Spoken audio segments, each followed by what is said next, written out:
Vamos lá, meus irmãos, vamos lá, começando nossa nona aula de homilética 1 e 2. Já oramos como é costume, mais uma vez, boa noite, graça e paz. Boa noite, graça e paz. Boa noite, graça e paz. Hoje nós estaremos aqui trabalhando sobre vários assuntos. Eu separei para vocês aqui,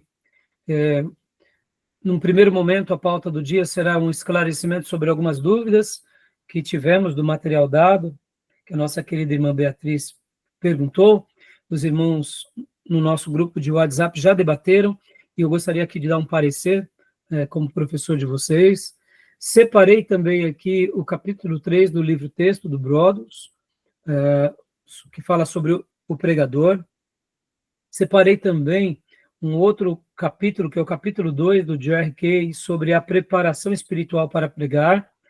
Quero trazer para vocês também aqui um assunto de Eugene Peterson, e dentro desse assunto de Eugene Peterson, também, logo na sequência, falarei um pouco também da minha apostila de teologia pastoral, no capítulo 7, que são a prática da pregação, algumas orientações que o pregador precisa ter.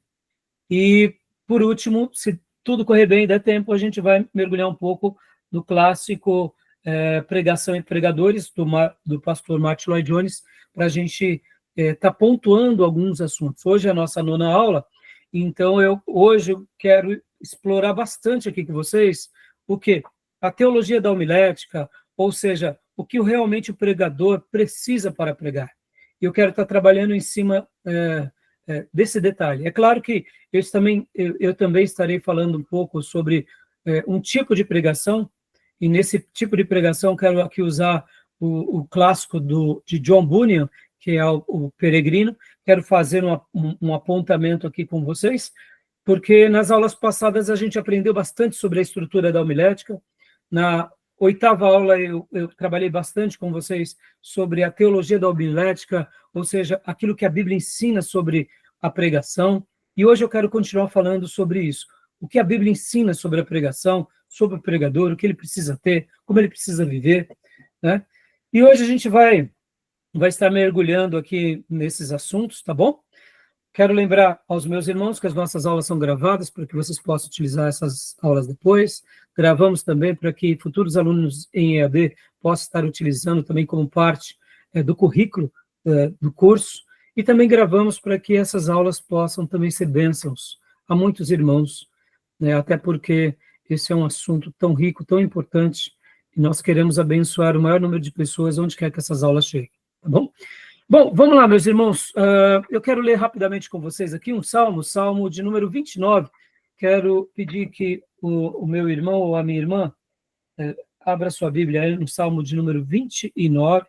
Quero que vocês leiam aqui o versículo de número 4 ao versículo de número 9. O irmão ou a irmã que desejar, versículo 4 ao 9. Eu estarei compartilhando aqui também em minha Bíblia em Kindle, tá? Salmos, capítulo de número 29, versículos 4 ao versículo de número 9. Deixa eu compartilhar aqui para vocês.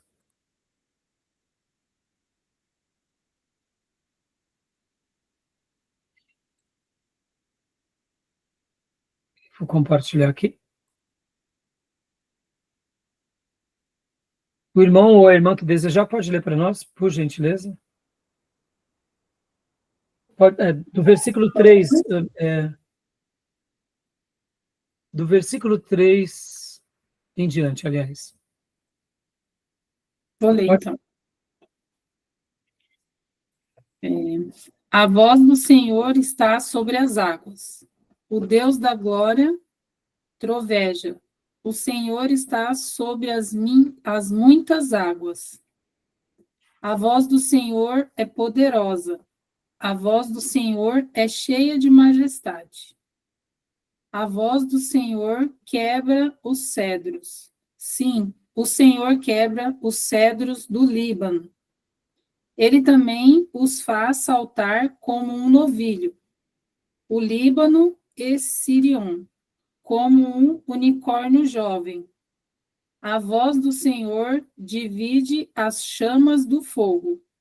A voz do Senhor estremece o deserto. O Senhor sacode o deserto de Cádiz. A voz do Senhor faz com que as corças deem cria e descobre as florestas, e no seu templo todos falam da sua glória. Até aí.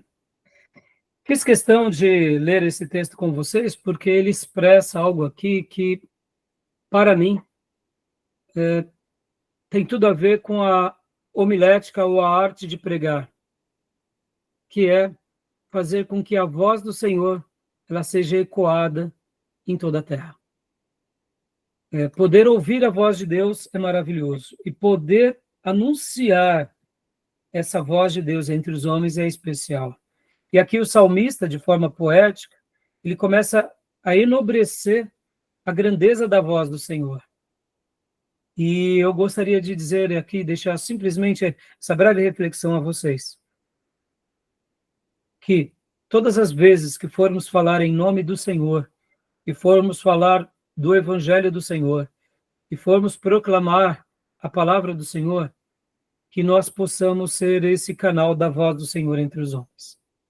E assim como o salmista, ele exaltava o Senhor por meio dessa grandeza que é a grandeza da voz do Senhor falando com os homens, que as nossas pregações, que os nossos ensinos, que as nossas ministrações sejam regadas da voz do Senhor.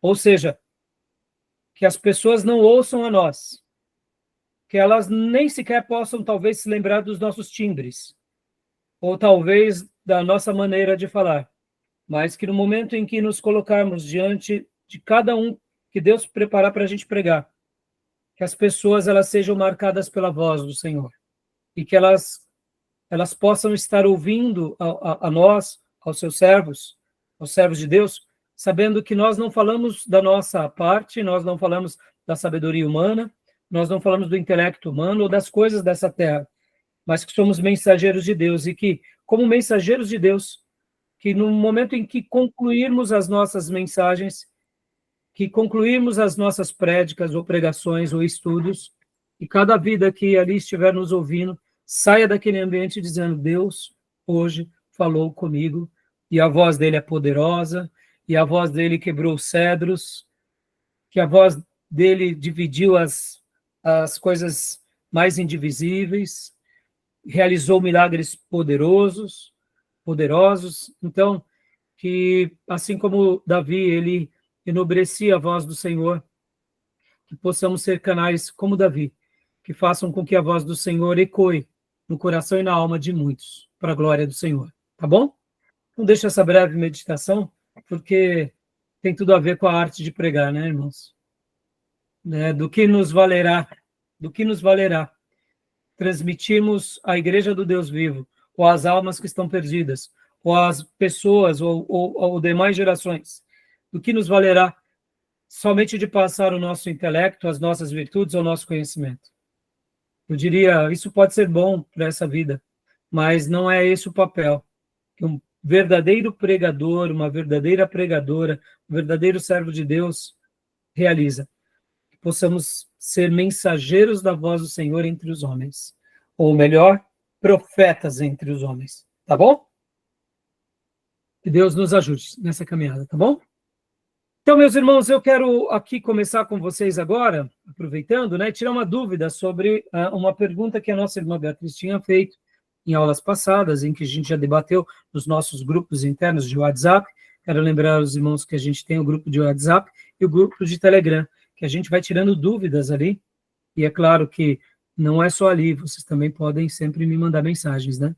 Mas ali acaba sendo muito útil, porque a dúvida de um irmão, há a participação dos outros irmãos, e essa interação, ela também faz parte, né, do nosso aprendizado. Então, eu quero até compartilhar aqui com vocês, né, o material que nós tínhamos passado, que é um PDF antigo do Ódulos, e nessa parte, nessa apresentação, aqui é logo na introdução, há uma recomendação do John Broadus, dizendo para que nós não fizéssemos uma escolha de passagens espúrias ou apócrifas. Bom, os livros apócrifos nós já sabemos quais são. A Igreja Católica, na Contra-Reforma, no Concílio de Trento, ele acrescentou ao Velho Testamento vários livros que eram livros judeus, eles colocaram lá no Velho Testamento e disseram, não, esse daqui são livros inspirados. Ali foi uma maneira de dizer o seguinte, irmãos, porque o Concílio de Trento ele se dá um pouco depois da Reforma Protestante. Então, ao ver a Reforma Protestante, os católicos eles fizeram aquilo que historicamente chamamos de Contra-Reforma. E o que foi a Contra-Reforma? Foram várias reuniões que os católicos eles se reuniram para quê? Para contra-atacar a Reforma Protestante e para mostrar que eles são diferentes da gente mesmo. E uma das coisas que eles fizeram, tiveram a ousadia de colocar no Velho Testamento os livros chamados apócrifos, que, na realidade, o tiro saiu pela culatra, porque basta a gente ler os livros apócrifos que a gente vê várias contradições, inclusive doutrinárias. Só para tirar algumas dúvidas de vocês, a gente vai trabalhar bastante sobre isso, lá em Introdução ao Antigo Testamento e depois em Introdução ao Novo Testamento, tá bom? Lá a gente vai trabalhar bastante o porquê, os livros apócrifos e tudo. Mas só para vocês terem uma ideia, o que eram os livros apócrifos? O que eram aqueles livros que, para nós, não são livros inspirados? Eram livros da cultura judaica, livros judeus. Assim como na Grécia Antiga nós temos Homero, nós temos outros escritores gregos, na cultura também romana temos os seus poetas e os seus escritores. Em cada cultura tem os seus escritores. Podem ver que aqui, como brasileiros, né, já que nós fomos descobertos pelos portugueses em 1500, Pedro Vaz Caminha escreve ao rei de Portugal. E essas cartas, elas são clássicas, porque tem tudo a ver com a nossa origem, com a nossa descoberta, com a colonização do nosso país. Percebam, é dali onde deriva-se a nossa construção, a nossa identidade como país de língua portuguesa. Somos brasileiros e falamos a língua portuguesa porque fomos colonizados pelos portugueses. Então, há uma literatura portuguesa que faz parte da nossa história. Temos uma literatura portuguesa, que é de Portugal, e temos a literatura brasileira, que foram os poetas que nasceram aqui. Ou seja, são os nossos escritos, dos nossos poetas. Os livros apócrifos eram o quê? Eram livros judeus, dos contos, das histórias. Então, ler aqueles livros como um livro judaico, nenhum problema. Eu não sei se vocês já ouviram falar sobre a história dos Hebreus, que é um clássico escrito por Flávio Josefo. Quem foi Flávio Josefo? Era um historiador judeu que viveu logo depois dos dias de Jesus. A história dos Hebreus ele faz uma síntese de toda a história do povo judeu, desde Abraão até os dias de Jesus. Quem foi Flávio Josefo? Era um historiador, e como historiador ele vai e ele consulta, por exemplo, Filo, ele consulta também outras literaturas judaicas, e ali ele escreve a partir do seu conhecimento, do conhecimento de todo o acervo judeu que eles tinham, ele escreve ali a história dos hebreus. Então, quando nós pegamos, por exemplo, essa obra que eu indico para vocês comprarem, que é a História dos Hebreus de Flávio Josefo, ali também é um livro de história do povo judeu. Então, tem muita riqueza, muitos detalhes. Por exemplo, na obra de Flávio Josefo, como de Filo, eles vão descrever um pouco como possivelmente foram os dias de Moisés. Porque quando nós lemos o livro de Êxodo, a gente só vê uma síntese, que vem Faraó, manda matar as crianças, a mãe de José coloca ele no cesto, no rio Nilo, e logo depois a filha de Faraó adota Moisés, e logo na sequência a gente já vê Moisés lá na sarça. Então, aquele período dos 80 anos, os detalhes, nós não temos na Bíblia, mas na tradição judaica tem. E quem escreve a tradição judaica é a história dos judeus. Então, são livros da tradição dos judeus, são livros interessantes. Agora, esses livros eram livros inspirados por Deus? Não, nem os judeus consideravam que eram livros inspirados. Então, livros apócrifos eram esses. E temos apócrifos no Velho Testamento e temos apócrifos no Novo Testamento. Por exemplo, o Evangelho de Judas, o Evangelho de Tomé. Então, são livros que, na história da igreja, viram que eles eram apócrifos. Então, o nosso querido irmão, né, o Brodos, ele vai falar, não use um material apócrifo para ser base do seu sermão. E também evite ou não escolha passagens espúrias. O que significa o nome espúrio, irmão? No português, né, nas definições de Oxford, diz assim, espúrio é não genuíno, espúrio significa suposto, hipotético, ilegítimo ou bastardo. Ou espúrio pode ser de uma linhagem espúria, ou seja, que não é uma coisa fidedigna. Então, quando ele está falando espúrio aqui, não leia espúrio como uma coisa apócrifa, mas leia espúrio aqui como um suposto texto original. E aonde entram esses textos? E aqui ele dá vários exemplos, como, por exemplo, Atos 9:6, depois a gente vai ver em outros textos, mas eu queria até usar aqui com vocês agora um texto que eu até separei há pouco para vocês, que está aqui em Marcos, capítulo 16, versículo de número 9 em diante. Olha só que interessante. Marcos 16, do 9 em diante. Em algumas Bíblias, irmãos, vocês vão encontrar assim. Vou pegar aqui, por exemplo, Marcos 16, que é um texto grande. Algumas Bíblias, quando vocês lerem, vocês nem notarão esse detalhe, porque vai vir o texto sagrado e simplesmente os tradutores não farão menção nenhuma. Mas muitas Bíblias colocam dessa forma. Olha só que interessante. Aqui, ó, Marcos, capítulo 16. Deixa eu compartilhar aqui com vocês. Olha como está aqui nessa versão minha. Ó. Marcos 16, aqui Almeida e atualizado, ó.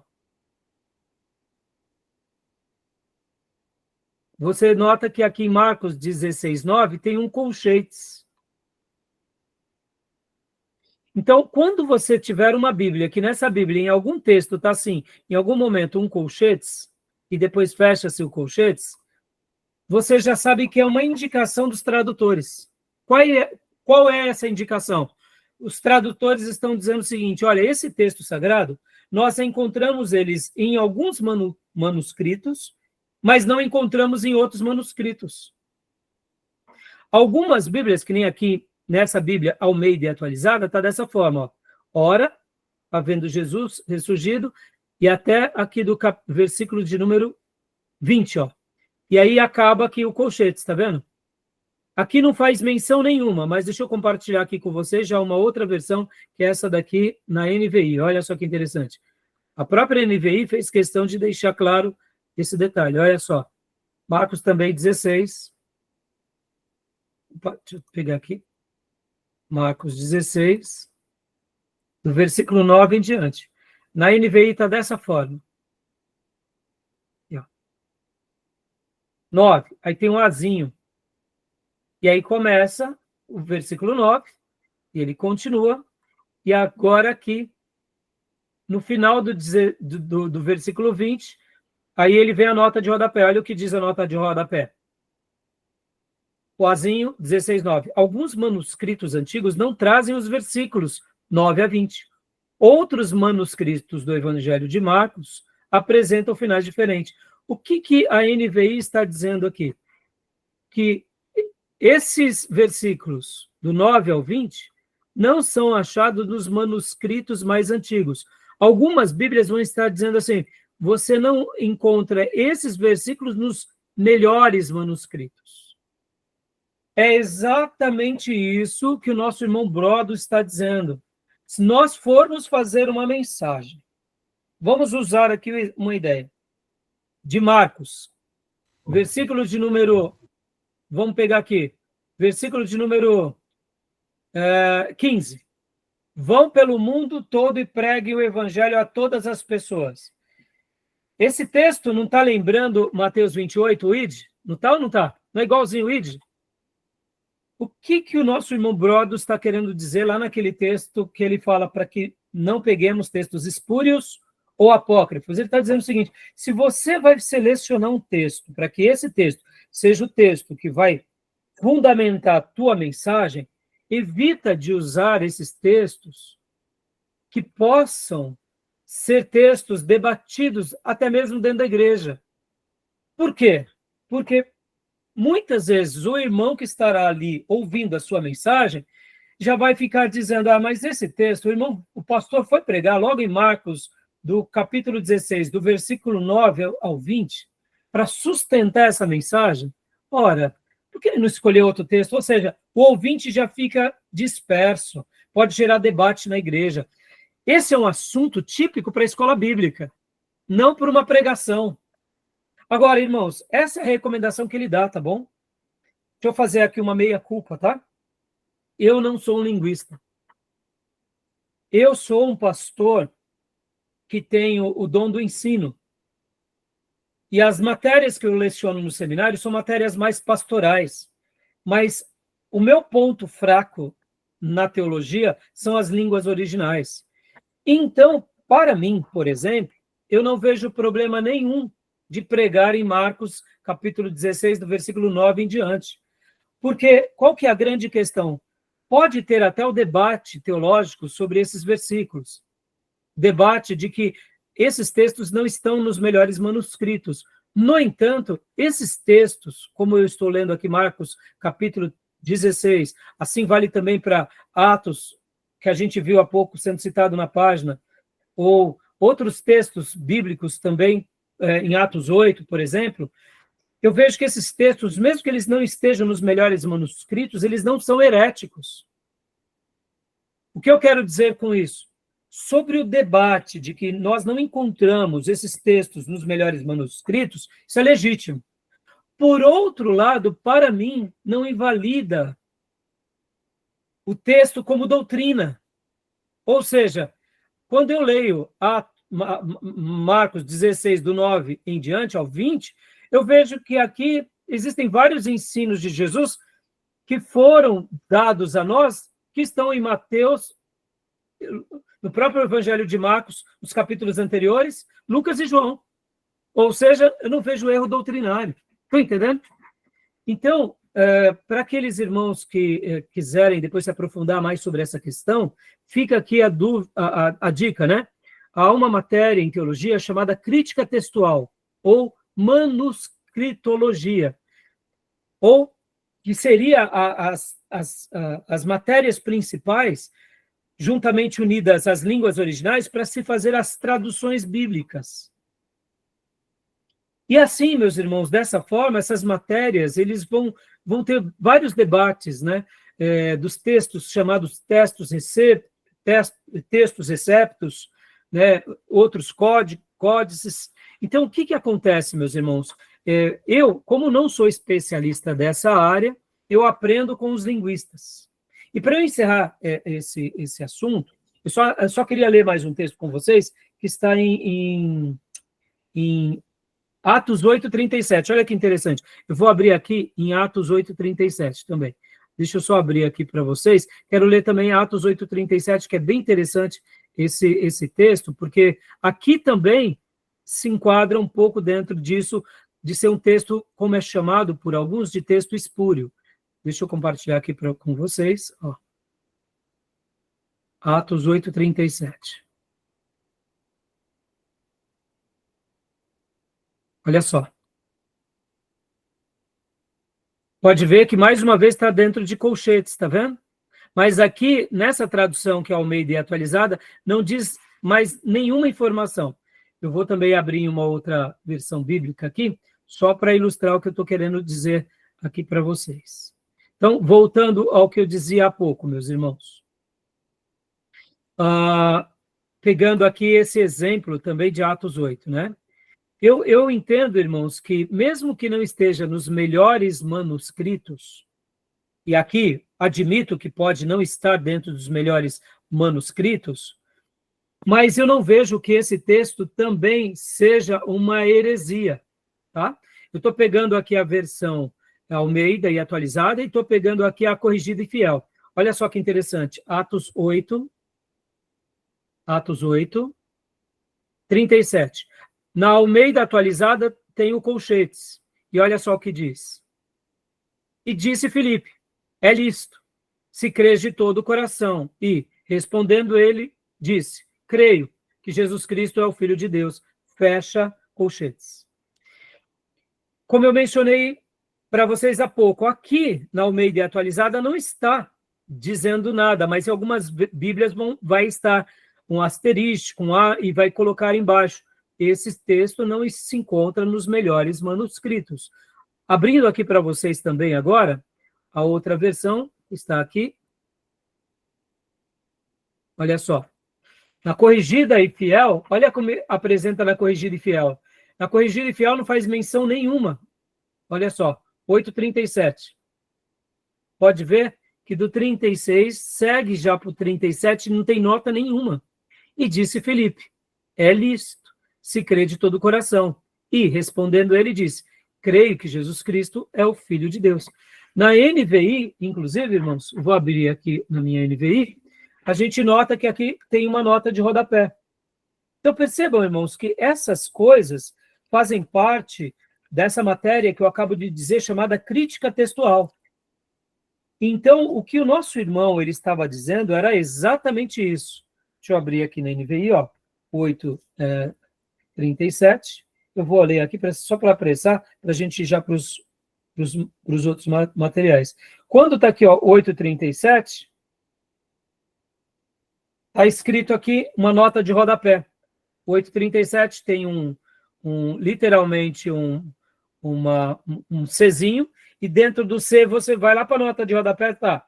Muitos manuscritos antigos não trazem o versículo 37.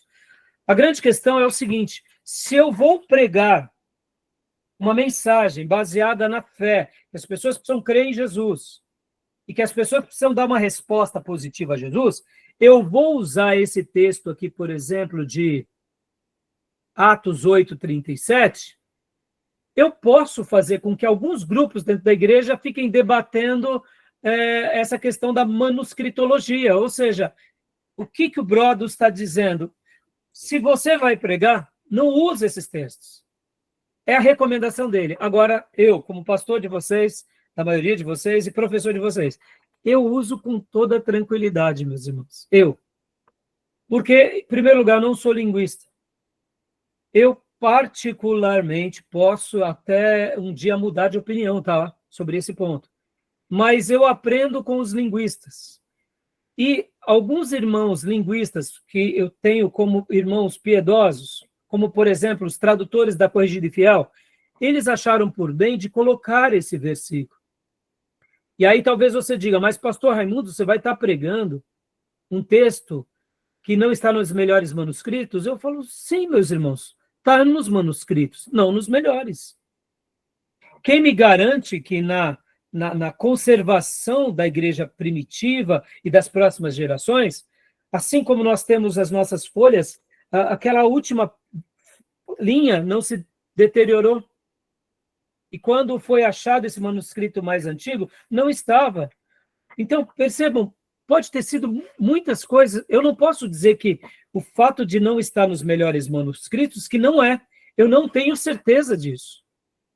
Porque eu não sou especialista, e porque aqueles que são especialistas colocam da seguinte forma, ó, não está nos melhores manuscritos, mas está em outros manuscritos. Quando nós formos falar sobre essa questão da introdução ao Antigo Testamento e ao Novo Testamento, vocês vão aprender bastante sobre isso, que muitos manuscritos são datados do ano 200, outros do ano 300, outros do ano 400, do ano 500 e do ano 1000. Meus irmãos, vocês têm que lembrar que até 1500 nós não tínhamos a imprensa, tudo era feito à mão. Então, havia a possibilidade, sim, de um irmão, na hora que ele estava fazendo uma cópia do texto sagrado, ele pulasse uma linha. E realmente pode ser que ele pulou a linha. Mas o outro manuscrito, que ainda não foi encontrado, que pode ser, talvez até se descubra ainda, quem sabe, manuscritos, porque, irmão, sobre essa questão da manuscritologia ou da crítica textual, a história não está fechada, viu? Tem textos que não estão nos melhores manuscritos agora, porque não se descobriu ainda outros manuscritos. Mas talvez, em algum momento, possa ser que eles achem enterrado em algum lugar alguns manuscritos que esteja lá. E aí essas Bíblias que estão dizendo não estão nos melhores manuscritos vão voltar a dizer agora fazem parte dos melhores manuscritos. Estão entendendo? Então, o que eu quero dizer? E onde eu quero chegar? Eu não vejo que esse texto é uma heresia. Porque esse texto pode não estar nos melhores manuscritos aqui em Atos 8:37, mas essa verdade está em todo o Novo Testamento. Pessoas que creram em Jesus e conversaram Jesus. Estão entendendo? Agora, a recomendação do nosso irmão é evite de usar esses textos que possam gerar polêmicas. Tá? Estão entendendo, meus irmãos? Mas aqui eu vou dizer para vocês, irmãos, quando eu leio a Bíblia do Gênesis e Apocalipse, eu creio que ela é a palavra de Deus, que ela é inerrante, que ela é infalível, que ela é insubstituível, e que ela não é nem do passado, nem do presente, nem do futuro. Ela é eterna, ela veio de Deus e ela volta para Deus. Então, muitas perguntas a gente pode até não ter resposta, mas eu faço essa leitura, e eu, particularmente, esses debates, eles não me enfeiam e não me atrapalham, porque eu procuro fazer aquela leitura simples. Considero os argumentos, considero os debates, mas eu carrego de fé nesses textos, que são esses textos que ele chama de espúrio. Lembrando que a palavra espúrio, mais uma vez, significa suposto, hipotético, não genuíno, ilegítimo, bastardo. E como eu disse para vocês, irmão, pode ser que sim, pode ser que alguém, irmãos, como eu disse antes de iniciarmos nossa aula gravada, eu gosto de pegar a minha Bíblia e fazendo anotações de canto nas minhas Bíblias. Como que um irmão do século III fazia? Se ele tinha o texto original, será que ele não fazia notas? Um pastor lá de Antioquia, ele não fazia notas na sua própria Bíblia? Pode ser que sim. Então é por essa razão que muita coisa a gente ainda não sabe. E muita coisa talvez possa até ter sido colocado, mas não com o intuito de jogar ali no texto uma heresia. Mas quem sabe foi uma nota de rodapé. Quem sabe esse texto aqui foi a nota de rodapé de algum pai da igreja, que nas outras cópias, os copistas não sabiam distinguir se era um texto sagrado, se era uma nota de rodapé, e colocaram um acréscimo, entendeu? Mas não é nem um ensino herético. Ficou claro, meus irmãos? Tudo bem? Beleza? Tá bom, então, meus irmãos. Então, eu quero tirar essa dúvida para vocês, porque isso aqui é muito importante, tá bom? Beleza, Beatriz? Obrigado pela contribuição de todos os irmãos que mencionaram lá no grupo, e eu achei que foi muito útil. Agora, sobre os livros apócrifos, a gente não precisa nem dizer, né, irmãos? Eu não vou pegar, por exemplo, o Evangelho segundo Tadeu, Judas. Não vou pregar, né? Porque não tem sentido. Eu posso até usar esse material por uma questão de debate em classe, ou uma citação como citando um argumento numa mensagem, no sentido, olha, o livro apócrifo diz isso, mas dando a fonte, deixando bem claro que é apócrifo. Tá bom? Tudo bem? Alguma pergunta? Não? Então, meus irmãos, rapidinho aqui, né? Faltou nós lermos um slide na última aula, e eu quero passar bem rapidamente esse slide com vocês agora, para a gente ir para o material que, de fato, a gente vai trabalhar hoje, né? E uma coisa que eu até queria dizer para vocês, lembrando todos vocês, que na próxima aula será a nossa prova, né? Então, vamos ler rapidamente aqui esse slide, porque esse slide que eu estou abrindo agora para vocês é um material que vai nos ajudar. Em que sentido? Vai nos ajudar só de compreender algumas posturas que a gente precisa ter no púlpito, né? Então, eu vou pedir para o meu irmão Diego. Diego, você consegue ler para nós, meu irmão? Por gentileza, ó. Aqui são algumas instruções finais que o professor Sérgio Mascarenhas deu sobre éticas de púlpito. Então, vamos passar rapidamente aqui para a gente ir para os assuntos que hoje eu separei, que está mais voltado para, literalmente, o assunto da teologia da homilética, né? Então, leia para nós, irmão Diego. 15ª aula, Ética de Púlpito. 8 recomendações para controlar o medo. Medo: escravizar a fonte, limitar a criatividade, interromper o desenvolvimento, bloquear a potencialidade, nascer com o homem e abraçá-lo por toda a vida. O medo, né, escraviza a vontade. Não, é a primeira frase, né? Então, ele está falando aqui 8 recomendações para a gente controlar o medo, né? Aqui, deixa eu até... ele dá 8, mas aqui ele só mostrou algumas. Deixa eu ver aqui no outro material. Só um segundinho. Então, voltando aqui, né? Tá. Aqui, na realidade, as 8 recomendações virão agora. Isso. Tinha me esquecido desse detalhe. Aqui ele está dizendo o seguinte, só para esclarecer para vocês, né? Opa, não estou conseguindo mudar isso. Que o medo realiza isso em nós, ele nos atrapalha. O medo, irmãos, faz parte da nossa vida, tá? Não pensem vocês que o medo é uma coisa anormal. O medo faz parte da nossa vida. A gente tem que entender que medo e ser humano não é nem um bicho de 7 cabeças. Ter medo não tem nenhum problema. O problema em si está em quando o medo nos paralisa, quando o medo nos bloqueia, tá bom? Então, agora ele vai dar algumas sugestões para nós. Inclusive, irmãos, o medo faz parte da preservação da vida. Pode ver que o animal tem medo. Nós precisamos ter medo. O que o medo não pode é nos bloquear. E por que ele fala, dando aqui algumas recomendações? Porque muitas vezes a gente está com medo de pregar, medo de ensinar. A gente tem que romper esses obstáculos, tá bom? Então vamos lá, Diego, continua para nós, primeiro agora, né? 8 recomendações para controlar o medo. Encare-o normalmente. Ou seja, vai ter medo? Vai ter frio na barriga? Vai. Mas encare o medo e vença o medo. Só para vocês terem uma ideia, irmãos, quando você chega para uma pessoa, por exemplo, um policial que é treinado como um policial de elite, se você chegar para ele e falar, você tem medo? Ele fala, claro que eu tenho. Tanto é, por isso que eu uso escudo, capacete, por isso que eu não dou sopa, porque eu sei que uma bala pode acabar com a minha vida. Então ele tem medo. Só que ele é treinado a lidar com o medo dele e ele é treinado a vencer o medo. Só para vocês terem uma ideia, irmãos, eu não sei se vocês são assim, mas quando vocês estão assistindo um filme, um programa, e de repente tem aquelas batidas, ou aquele susto, ou entra um bandido na frente do outro, alguém aqui pula assistindo a TV? Né? Aqui em casa temos 2 que pulam e 2 que não pulam. Os que pulam ficam bravos porque pularam, e os que não pulam dão tanta risada. Quem são os 2 que pulam? Eu e o Felipe. Eu sou o que pulo mais. Quando tem uma cena assim de suspense, eu pulo instintivo. E o Felipe pula também. Então, se eu estou num canto do sofá, eu pulo e o Felipe pula. Minha esposa e o meu filho mais velho, que é o Lucas, eles não pulam, mas eles riem tanto. Eles, no máximo, fazem assim. Mas a reação deles... Percebam, cada um tem uma reação. Um policial, quando ele se depara com algo que o amedronta, ele é treinado a lidar com esse susto. Eu me lembro que foi feita uma pesquisa de um coach, né, um especialista de esporte.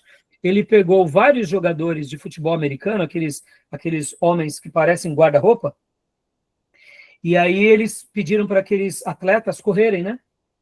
E, de repente, eles falaram assim, aquele treinador disse assim para esses atletas, é o seguinte, vocês vão correr hoje aqui no parque, mas tivemos um imprevisto. A fazenda aqui do lado foi solto 8 javalis. E dos javalis tem um que é muito grande. Então, se vocês verem algum som meio que de javali, e vocês verem uma moita balançando, meu irmão, corre, porque pode ser que seja um javali. Bom, imagina aqueles camaradas que nem um guarda-roupa, né? Correndo, e isso tudo foi feito de propósito para mostrar que cada pessoa, mesmo que ela seja de um esporte de alta performance ou de alta batalha, futebol americano, vocês lembram, aquele que tem capacete, ombreiro, tem pacto, tem um pula em cima do outro, uma coisa assim, muito violenta, né? E na hora que chegou uma certa localidade, tinham pessoas escondidas atrás das moitas que fizeram barulhos, por exemplo, de javali, e sacudiram a moita. Então, o que eles fizeram?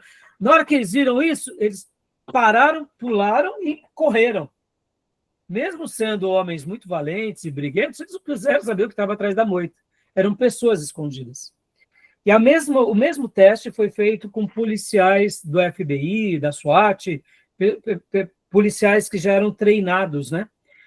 Bom, é o mesmo teste, só que os policiais não corriam com a arma, né? Os policiais corriam sem a arma. Foi falado a mesma coisa, cuidado, porque tem uns bichos soltos aí, um javali. Se vocês verem uma moita aí, cuidado. E, de repente, o bicho pode vir para cima de vocês, vocês correm risco de vida. Aí eles estavam correndo ali juntos, né? Os vários policiais fizeram a mesma cena.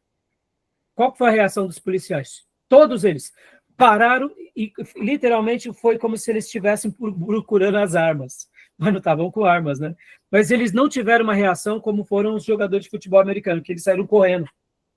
Por quê? Porque eles são treinados ao medo, ao confronto, eles pensam para agir.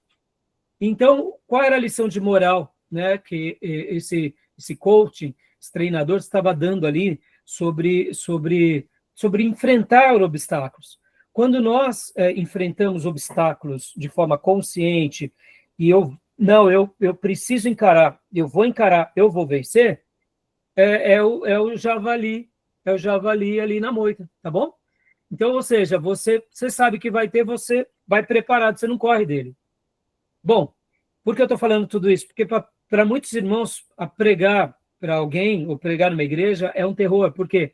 Porque você está olhando um monte de cabecinha, olhando para você, um monte de olhinho. Você é a atenção de todos. E isso gera medo. Mas alguém já disse, um professor de homilética disse o seguinte: você já viu uma plantação de abóbora? Não. Então, um professor de homilética dizia o seguinte: faz de conta que é uma plantação de abóbora. Você está falando para uma plantação de abóbora. Quem são as abóboras? Os irmãos. Simplesmente isso. Fala para a plantação de abóbora. Esquece que são pessoas, esquece que eles têm olhos, esquece que eles têm reações. Tá bom? Tudo bem, meus irmãos? Eu sei que é muito fácil, né? Mas qual que é a lição de moral aqui? Encare normalmente. Faz parte. Você vai vencer. Se der alguma derrapada, se nas primeiras vezes vocês verem a moita mexendo e acharam que o javali saiu correndo, não, na segunda vez vocês já vão lembrar, não é javali não, não é javali não, não é. É só gente querendo me enganar. Tá bom? É assim, e a gente vai vencendo, tá bom? Beleza? Rapidamente aqui, só para a gente prosseguir. Diego, segunda recomendação? Controle o seu nervosismo. É fácil ou não? Não, não é fácil, mas respira. Irmão, você pode até expressar isso. Irmãos, hoje é a minha primeira vez, então tenham paciência comigo. Mas não vai para o discurso do miserê, tá, irmãos? Eu não me preparei, eu sou o pior dos pecadores, aí também não. Mas pode jogar com honestidade, irmãos, é a minha primeira ocasião. Então, se por acaso, né, eu ficar um pouco tenso, tá? Lembra da história da mão que suava e da língua que secava? Lembra? Então, apliquem aquilo, tá? Brincadeira, tá? Vamos lá. Terceiro, Diego, pode ler para nós. Mantenha uma postura correta. Ou seja, meus irmãos, continue pregando. Fale da parte de Deus. Deus vai guiar vocês, tá bom? 4. Antes de pensar como, saiba o que falar. Né? Ou seja, se você se preparou, siga, não tem problema. Se equivocou um pouco, não tem problema. Antes de pensar como, saiba o que falar. Ou seja, se você se preparou, eu vou falar sobre isso, siga o roteiro. 5. Não fique preocupado com os erros que ainda não cometeu. Exatamente. Faça o seu melhor. E se errar, depois você se retrata. 6. Não adquira vícios. É muito fácil, por causa disso, a gente ter alguns cacoetes e bloqueios. 7. Chame a voz com respiração. Eu tive o prazer e privilégio de fazer um MBA lá na FGV. E olha, irmãos, como é bom fazer um MBA numa escola boa, como a FGV. A diretora do nosso curso, a Ana, era uma carioca, que uma aluna na classe, enquanto ela falava assim, bem baixinho. Sabe aquela pessoa que fala assim, baixinho? Fala para dentro. Aí ela falava assim, filha, me abrace com a sua voz. Ou seja, fale para fora.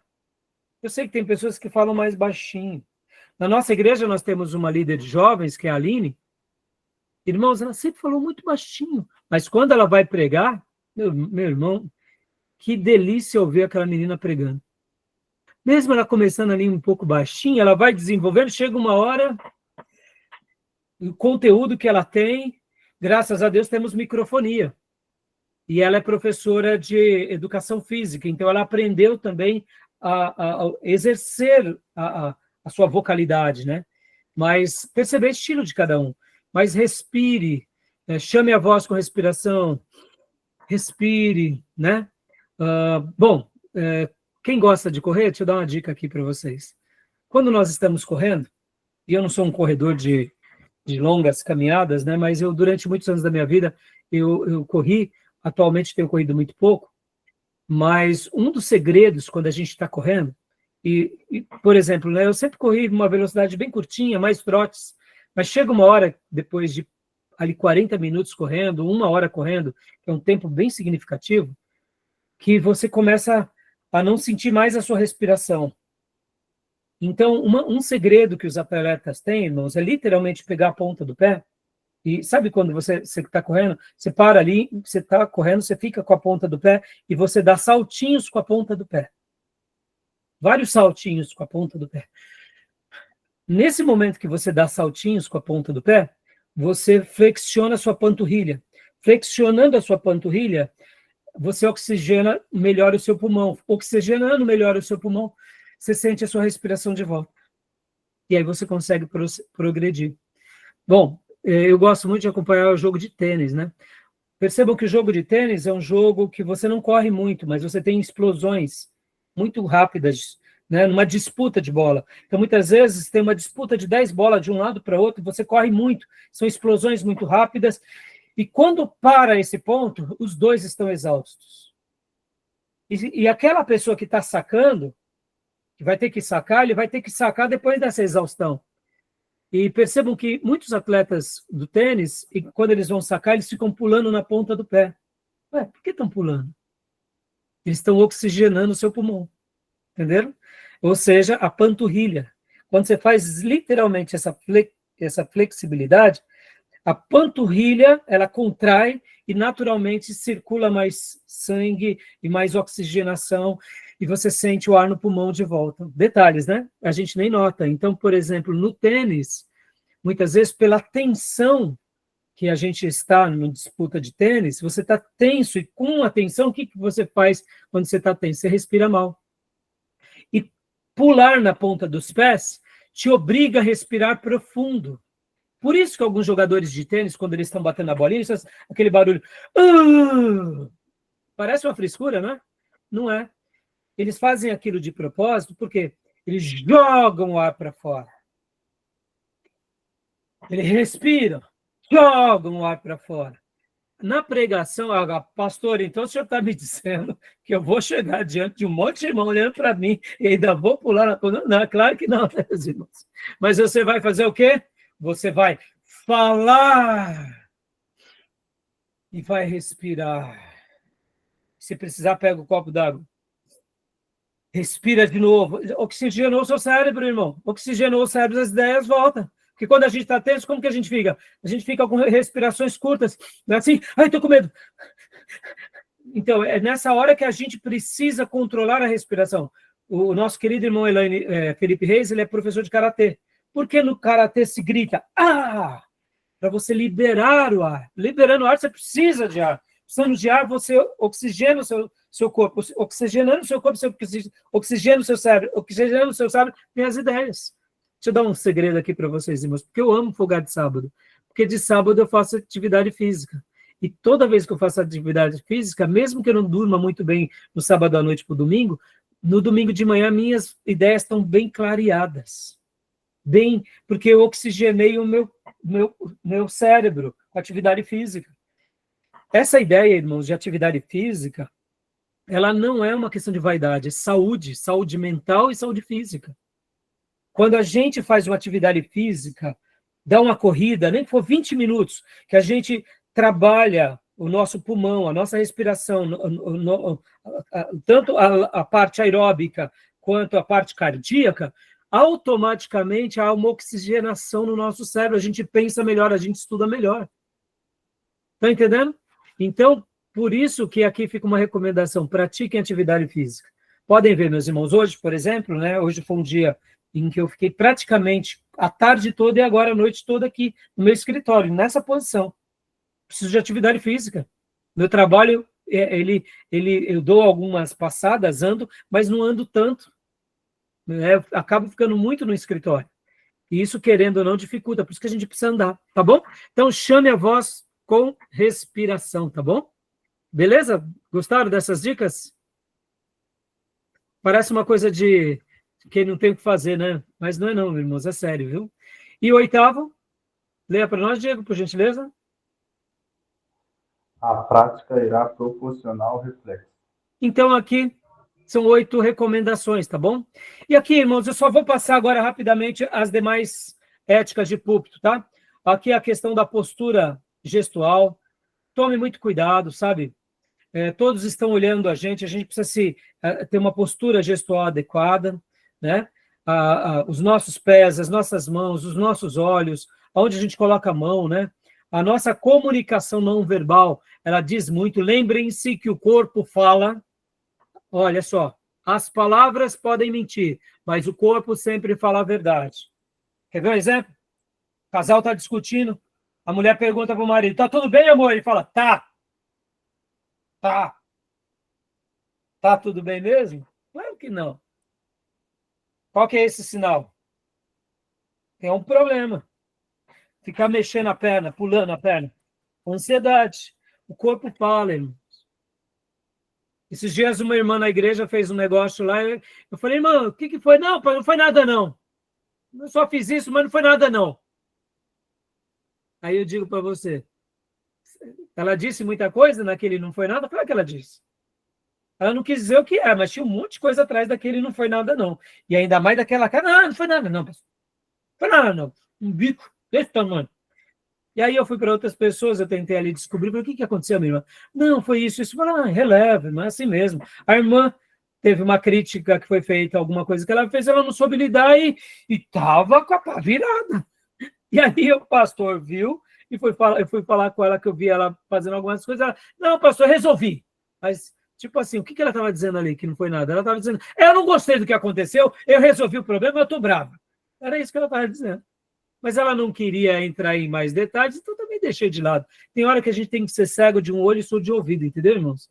Mas lembrem disso, o nosso corpo fala. Há um livro que eu tenho, inclusive, aqui, que ele diz sobre isso, que o corpo fala, irmãos. Faça essa leitura corporal. O nosso corpo sempre está falando, tá? O tempo todo, tá bom? Então, só para a gente concluir essa parte aqui, porque eu não queria ter gastado muito tempo sobre isso, né?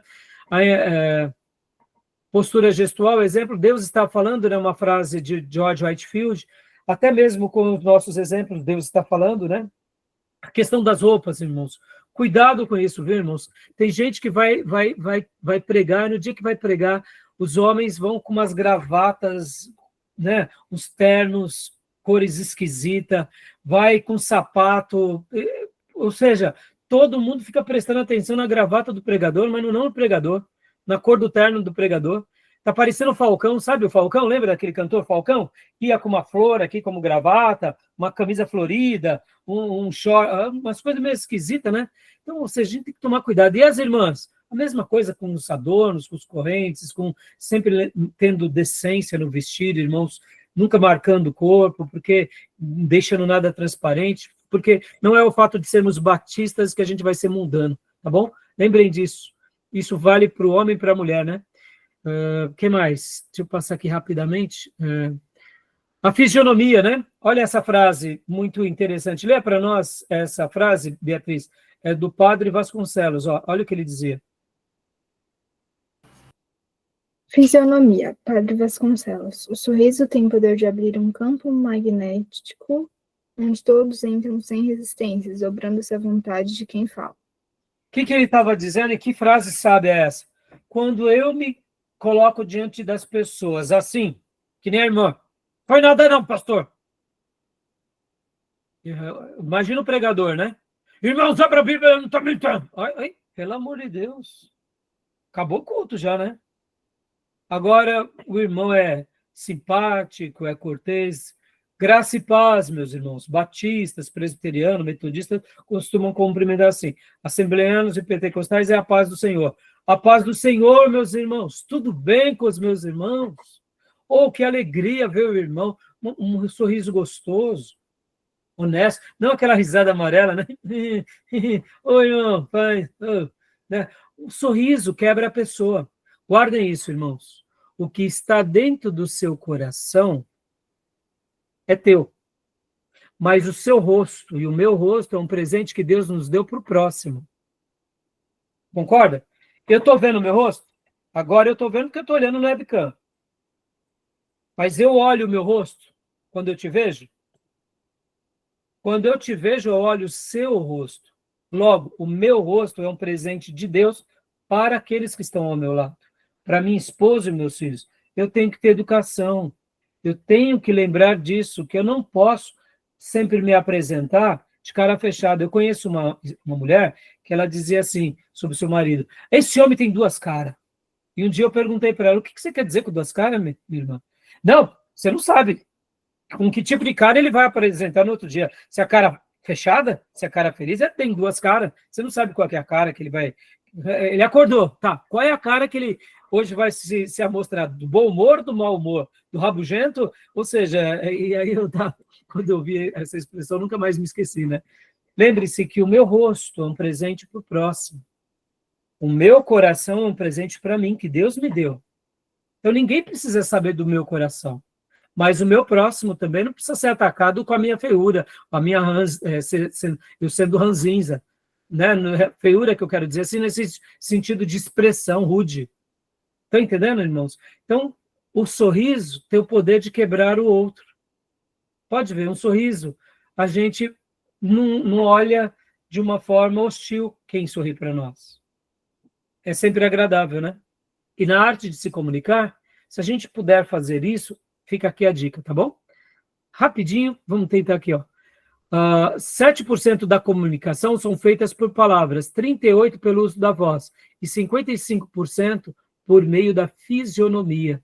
Olha aqui uma dica do GRK. Interessante isso, né? Então, 7% são feitas por palavras, 38% pelo uso da voz. A gente já trabalhou essa ideia, saber colocar as palavras do jeito certo, nos momentos certos. E 55% por meio da fisionomia. Eu posso até dizer, como eu te amo, mas eu posso dizer assim, como eu te amo. Né? Eu posso dizer, como eu te amo. Ou seja, a fisionomia diz muito. E aqui fica uma dica, hein? Quem é muito expressivo, cuidado também.